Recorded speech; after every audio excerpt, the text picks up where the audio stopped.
Bonjour à tous et à toutes et bienvenue dans la classe d'AGGSP. J'espère que vous allez bien.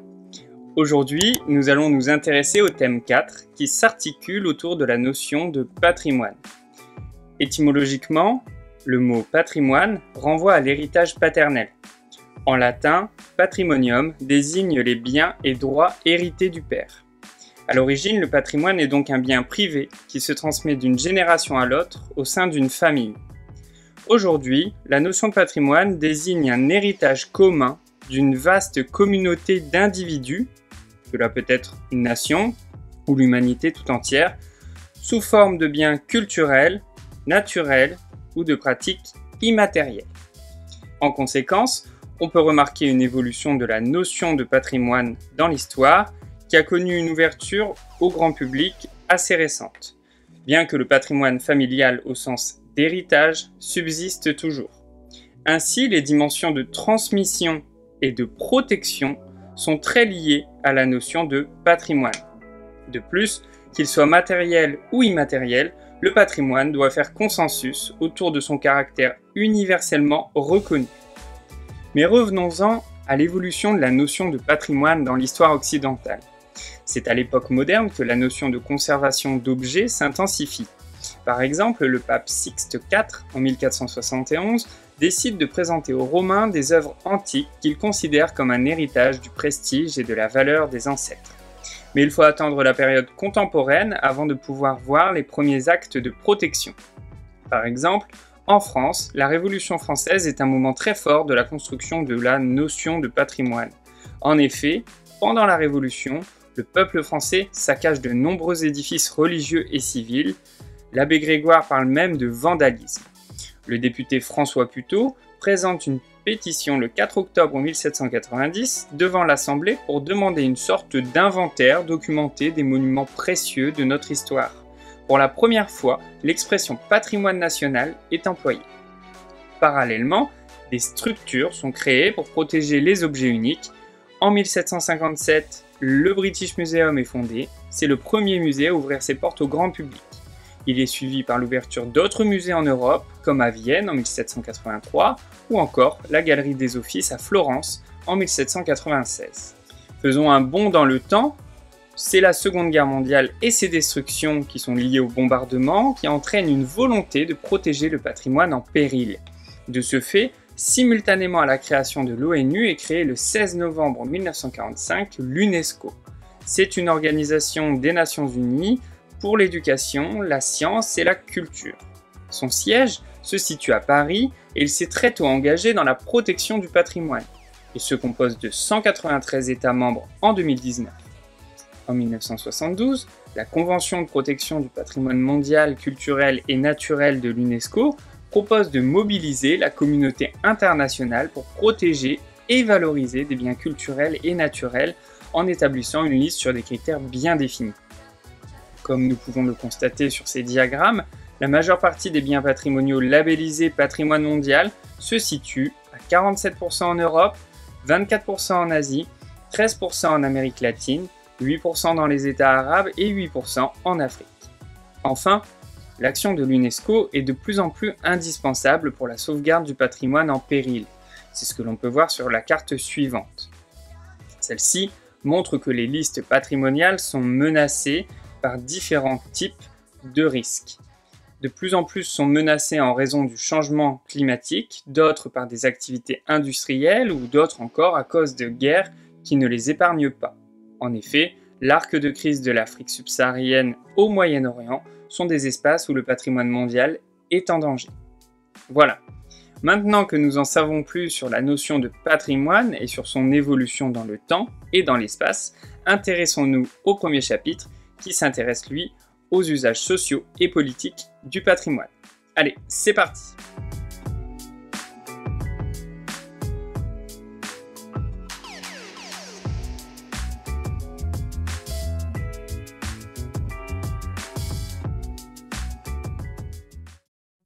Chapitre 10 Usages sociaux et politiques du patrimoine.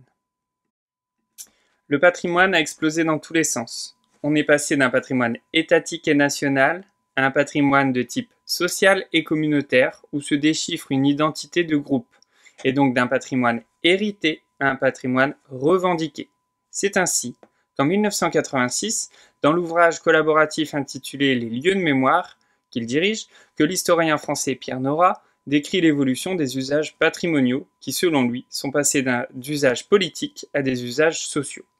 L'usage social du patrimoine se détermine par l'utilisation par un État du patrimoine national comme vecteur de cohésion sociale, voire d'unité nationale, notamment en faisant la promotion auprès de la population et en sensibilisant les plus jeunes. Cependant, l'usage politique du patrimoine n'est pas en reste, comme peut le prouver la visite de Vladimir Poutine le 29 mai 2017 à Versailles, ou encore plus récemment le Premier ministre indien Narendra Modi en 2019 au château de Chantilly. Le patrimoine ici est utilisé comme un écrin privilégié pour les rencontres diplomatiques. Il permet de montrer la puissance et la magnificence d'un pays. On peut alors se demander en quoi le patrimoine est une notion à valeur sociale et politique. Jalon 1. Réaménager la mémoire, les usages de Versailles de l'Empire à nos jours. Les usages sociaux et politiques de Versailles. C'est en 1621 que le roi Louis XIII se passionne pour Versailles comme lieu parfait pour la chasse. C'est alors en 1623 qu'il y fait construire un petit relais de chasse.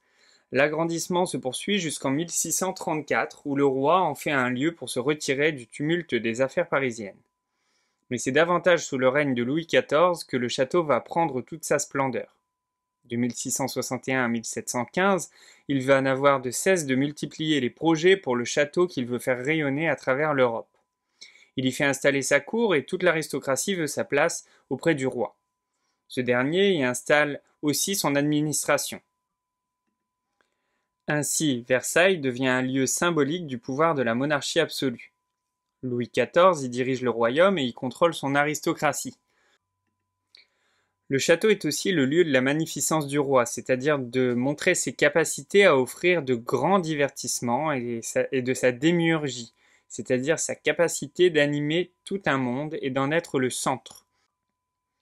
Le lieu devient le théâtre de cérémonies prestigieuses comme la réception de grandes ambassades dans la Galerie des Glaces. Ainsi, le château de Versailles devient l'écrin parfait pour les réceptions de diplomates les plus importants de l'époque. La Révolution française marque une rupture dans l'histoire du domaine de Versailles. La famille royale, ramenée à Paris en octobre 1789, abandonne le château de Versailles. Napoléon Bonaparte envisage d'y séjourner et d'en faire un écrin magnifique à la gloire de l'Empire. Cependant, la fin précipitée du Premier Empire en 1815 empêche la finalisation de ses travaux. Après la Restauration, en 1814, Louis XVIII réfléchit à se réinstaller à Versailles. Mais il recule, souhaitant s'écarter de l'image de souverain absolu. Pour sauver le château, très dégradé, son successeur, Louis-Philippe, décide de le transformer en musée en 1833. Ce projet vise une réconciliation nationale entre la monarchie et la République, en célébrant les conquêtes militaires de l'Ancien Régime, de la Révolution française et de l'Empire. Le château reste cependant un lieu de pouvoir. Ainsi, en 1855, Napoléon III y reçoit la reine Victoria afin d'établir une alliance avec le Royaume-Uni. En 1870, la Prusse de Guillaume Ier et de son chancelier Bismarck unifie l'Allemagne en créant le Deuxième Reich dans la Galerie des Glaces du château de Versailles. La France de Napoléon III, venant d'être humiliée militairement après la défaite de Sedan en septembre 1870. En 1875, les lois constitutionnelles ancrent Versailles dans l'histoire républicaine en faisant le siège du Congrès, chargé d'élire le président de la République jusqu'en 1962. En 1919, le château accueillait la Conférence de la paix, aboutissant au traité de Versailles qui met officiellement fin à la Première Guerre mondiale. Le choix du lieu est sans nul doute une revanche symbolique pour la France humiliée en 1870 dans la même Galerie des Glaces. Le pouvoir des vainqueurs est mis en scène. Pour les Allemands, vaincus, cette nouvelle humiliation qu'est le diktat de Versailles, comme ils le nomment, sera une des multiples causes de la Seconde Guerre mondiale. Lors de la première partie du XXe siècle, le château de Versailles est laissé à un quasi-abandon. Il est peu entretenu. En 1951, le conservateur en chef, Charles Morichaud-Beaupré, alerte l'État sur le délabrement de Versailles. Il pleut dans la Galerie des Glaces et les peintures sont menacées. L'aide financière des Français est alors sollicitée. en insistant sur l'image du château comme vitrine de la France, et plusieurs mécènes se font connaître. Parallèlement, le rôle diplomatique du château est maintenu au XXe siècle, avec les grandes réceptions de chefs d'État étrangers. En 1959, le général de Gaulle réaménage le Grand Trianon pour loger les chefs d'État étrangers et leur entourage. En 1954, le rôle culturel du château s'affirme puisqu'il est le théâtre du tournage du film Si Versailles m'était compté. Le château est aujourd'hui l'un des principaux pôles touristiques du pays. Il accueille également au XXIe siècle des artistes contemporains comme Jeff Koons ou Kapor. Deux grands mécènes comme LVMH financent l'entretien du château en échange de prestations de réception pour les hôtes de marque. Ajoutons que depuis le début de son mandat, Emmanuel Macron y tient chaque année un discours devant le Congrès et en 2017, il a accueilli Vladimir Poutine à Versailles, ce qui prouve bien le rôle du château dans la diplomatie française. Dès lors, une petite mise en perspective des usages du patrimoine s'impose. De manière plus générale, le patrimoine est utilisé par les chefs d'État comme une vitrine mettant en valeur les édifices remarquables du territoire national. Au-delà des bâtiments, les chefs d'État cherchent également à mettre en avant à la fois la richesse historique du pays, son savoir-faire architectural et le sens de l'hospitalité locale. Ainsi, en France, Charles de Gaulle a accueilli à Versailles 11 chefs d'État étrangers en 10 ans. Emmanuel Macron utilise également les hauts lieux du patrimoine national. Nous l'avons déjà dit, Poutine a été reçu à Versailles en 2017 et Narendra Modi, le Premier ministre indien, au château de Chantilly en 2019.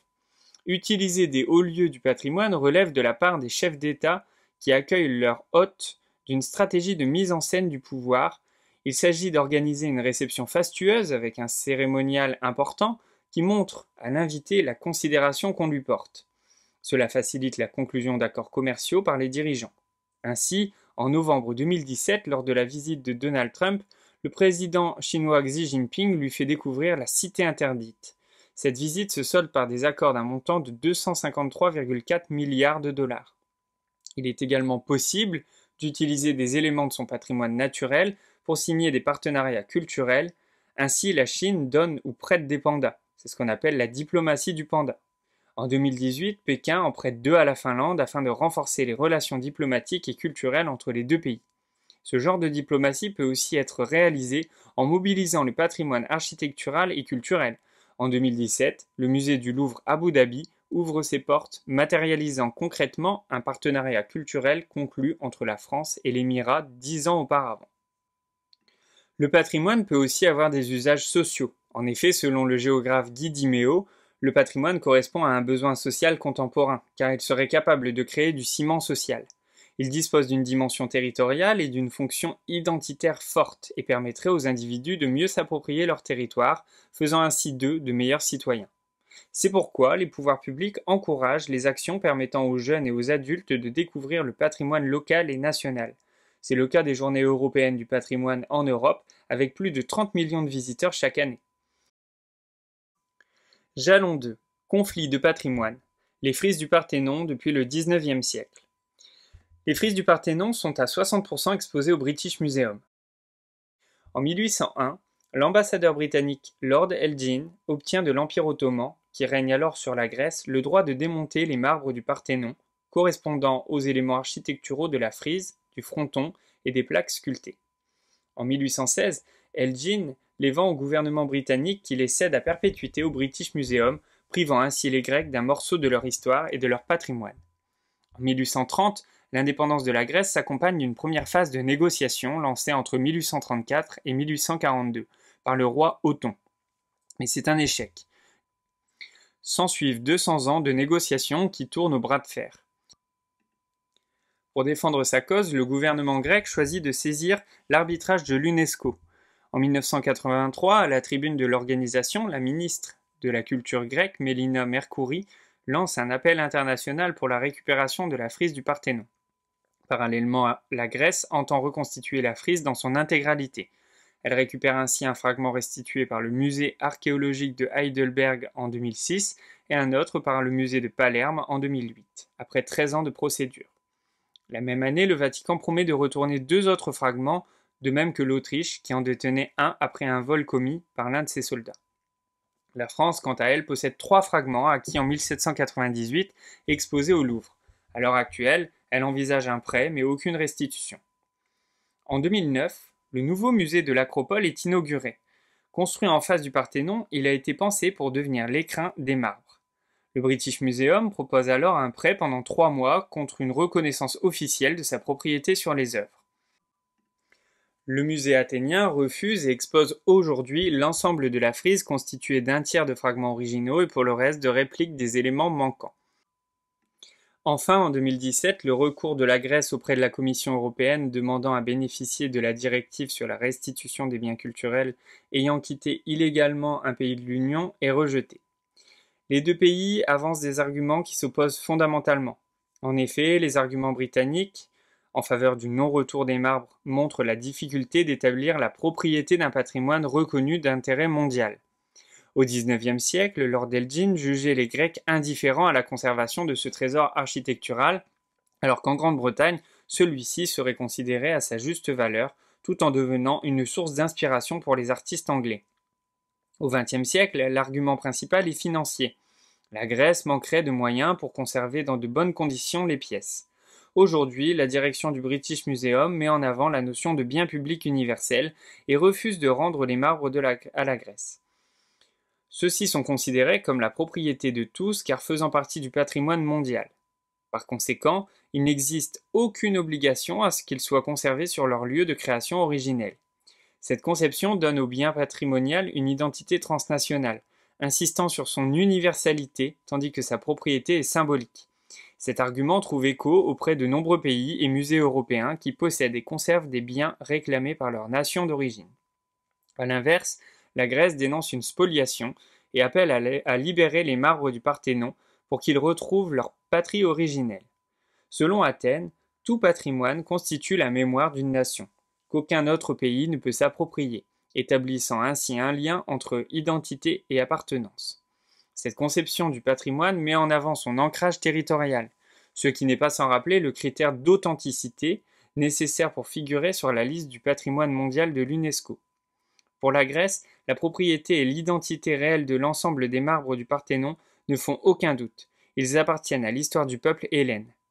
L'Empire ottoman, en qualité de puissance occupante à l'époque, n'avait aucune légitimité à disposer de ce patrimoine et le Royaume-Uni aucune à le conserver. Une mise en perspective des conflits liés à la possession de patrimoine s'impose pour mieux comprendre la portée internationale des tensions autour du patrimoine. Durant l'époque coloniale, les puissances conquérantes ont cherché à amasser les trésors des pays colonisés, entraînant une spoliation quasi systématique des biens culturels de ces pays. À partir du XIXe siècle, des États lésés entendent récupérer leur patrimoine dérobé. Ils s'appuient notamment sur le droit international et sur des discours comme l'appel du directeur de l'UNESCO pour le retour du patrimoine prononcé en 1978. Leurs revendications provoquent parfois des crises diplomatiques avec le pays qui recèle leurs trésors. Certains conflits liés au patrimoine durent depuis des siècles, d'autres sont plus récents. Comme nous avons pu le voir précédemment, depuis 1830, la Grèce réclame au Royaume-Uni le retour des statues et des dalles de la frise du Parthénon. En 2018, l'Égypte réclame à nouveau la pierre de Rosette, exposée elle aussi au British Museum. Le musée exprime encore une fois son refus de rendre sa pièce la plus célèbre. Par ailleurs, certains États tentent de prendre la question des restitutions de patrimoine spolié à bras-le-corps. C'est le cas récemment de la France. En effet, en novembre 2017, lors d'un discours prononcé à l'université Ouaga 1 à Ouagadougou, le président de la République Emmanuel Macron déclarait « Je veux que d'ici 5 ans, les conditions soient réunies pour des restitutions temporaires ou définitives du patrimoine africain en Afrique. » C'est dans ce cadre que M. Felwine Sarr et Mme Bénédicte Savoy ont été chargés d'un rapport par le président de la République et de conduire un groupe de travail pour faire un état des lieux du patrimoine africain présent en France et pour donner des préconisations sur les modalités de restitution de ces derniers. Enfin, des conflits concernant le patrimoine se déroulent parfois à l'échelle nationale ou locale. Par exemple, la bataille des Halles concernant la destruction programmée et réalisée des Halles de l'architecte Baltard à Paris en 1971.